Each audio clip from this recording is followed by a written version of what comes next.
नमस्कार, जय श्री राम। आज आपके सामने कुंडली में जो है दूसरे विवाह यानी कि दिव्य विवाह, दूसरे विवाह के योग के बारे में बताऊँगा।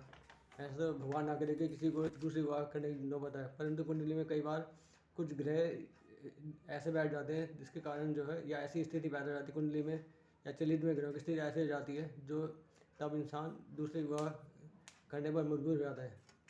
आइए मैं आप ज्योतिष ज्योतिष अन्य ज्ञान चैनल के माध्यम से मैं आपके सामने दूसरे विभाग के कुछ योगों के बारे में बताने का प्रयास करूंगा। नंबर 1, कुंडली का द्वितीय भाव यानी कि दूसरा भाव जो होता है वह वैसे तो वह धन से संबंधित होता है, परंतु इस भाव को जो विवाह से जोड़कर भी देखा जाता है। नंबर 2,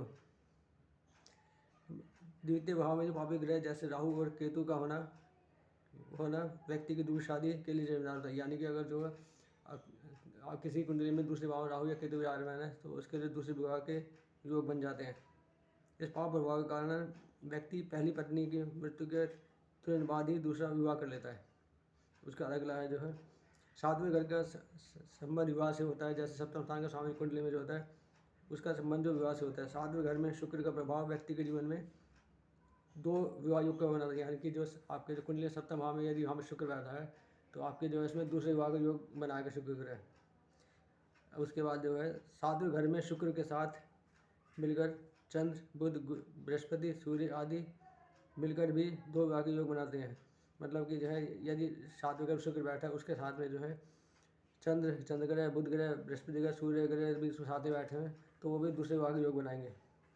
उसके बाद अगला है सप्तम और एकादश में यानी कि सातवें और 11वें भाव जो के स्वामी जो है एक ही राशि में स्थित होते हैं। जैसे मान लो आप किसी कुंडली में जो है 7वें और 11वें भाव का स्वामी एक ही राशि में है, किसी भी एक ही राशि में बैठा हुआ है दोनों, तो वो भी दो विवाह के योग बनाते हैं।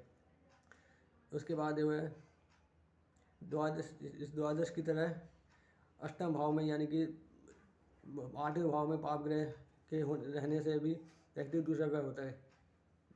मतलब जो है आपके जो कुंडली का 12वां और 8वां भाव जो है यह जो है दूरस्थान मार्ग है। तो यदि किसी कुंडली में जो है 8वें भाव में पाप ग्रह है तो तब भी व्यक्ति के दूसरे विवाह की संभावना बन जाती है। उसके बाद अगला जो है शनि सप्तम भाव में होता है और लग्नेश 8वें भाव में होता है तो व्यक्ति को एक से अधिक विवाह होते हैं। यानी कि जब जो है शनि सातवें स्थान में होता है कुंडली से जो लगन से, और लग्नेश यानी कि जो लगन का पहले भाव का स्वामी जो 8वें भाव में होगा तो व्यक्ति के एक से अधिक विवाह के योग होते हैं। उसके बाद अगला है यदि अष्टम भाव अपनी नीच राशि में हो तो पहली पत्नी तलाक की संभावना उत्पन्न होती है। जैसे मान लीजिए कि किसी कुंडली में जो है 8वें भाव का स्वामी जो है वो किसी नीच राशि में बैठा हुआ है तो उससे भी तलाक की संभावना हो जाएगी। उसके बाद अगला है जो है मंगल शादी में घर के स्वामी के साथ युति तलाक के भाव पैदा करती है। जैसे मंगल मान लीजिए शादी में घर का स्वामी है उसके साथ बैठा हुआ है तो इन दोनों ग्रहों की युति जो है तलाक के जो है योग पैदा करेगी। यदि मंगल लग्नेश से दूसरे विवाह की संभावना बताता है।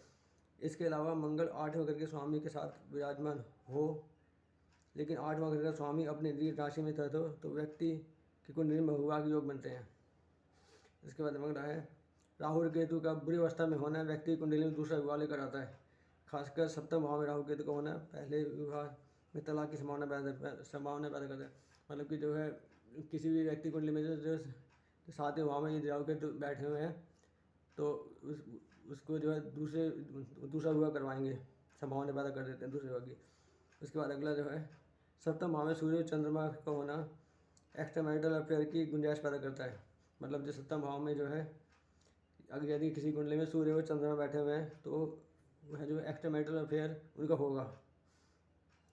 खासकर सप्तम भाव में एक्स्ट्रा मैरिटल अफेयर करता है जिसके कारण पहली शादी में तलाक होता है। मतलब एक्स्ट्रा मैरिटल अफेयर होगा सप्तम भाव में सूर्य और चंद्रमा होता है तो जो उनका जो पहली शादी में तलाक होगा।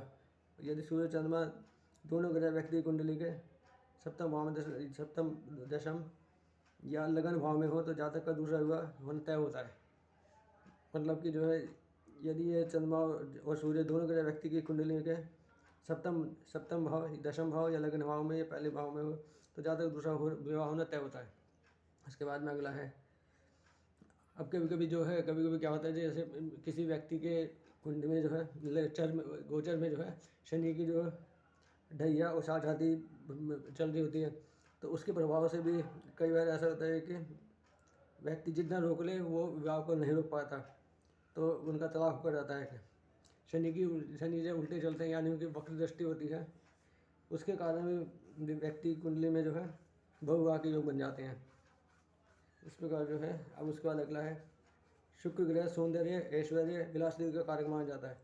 शुक्र के बुरे प्रभाव में व्यक्ति विलासिता विलासी होता है, मतलब भोग विलास में लिप्त हो जाता है और एक संबंध में नहीं रह सकता, जिसके परिणाम अवैध संबंध होता है, जिससे व्यक्ति का तलाक निश्चित रूप से होता है।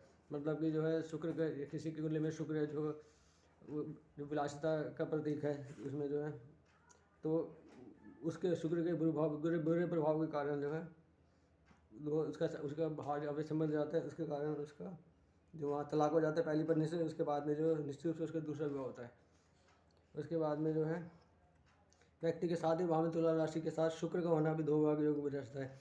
इसका मतलब है कि किसी भी व्यक्ति की लगन कुंडली में जो है तुला राशि है और वहाँ पे अगर शुक्र बैठा हुआ है तो वह भी जो है दूसरे विवाह के योग बनाएगा। आज की वीडियो इतना ही। नमस्कार, जय श्री राम।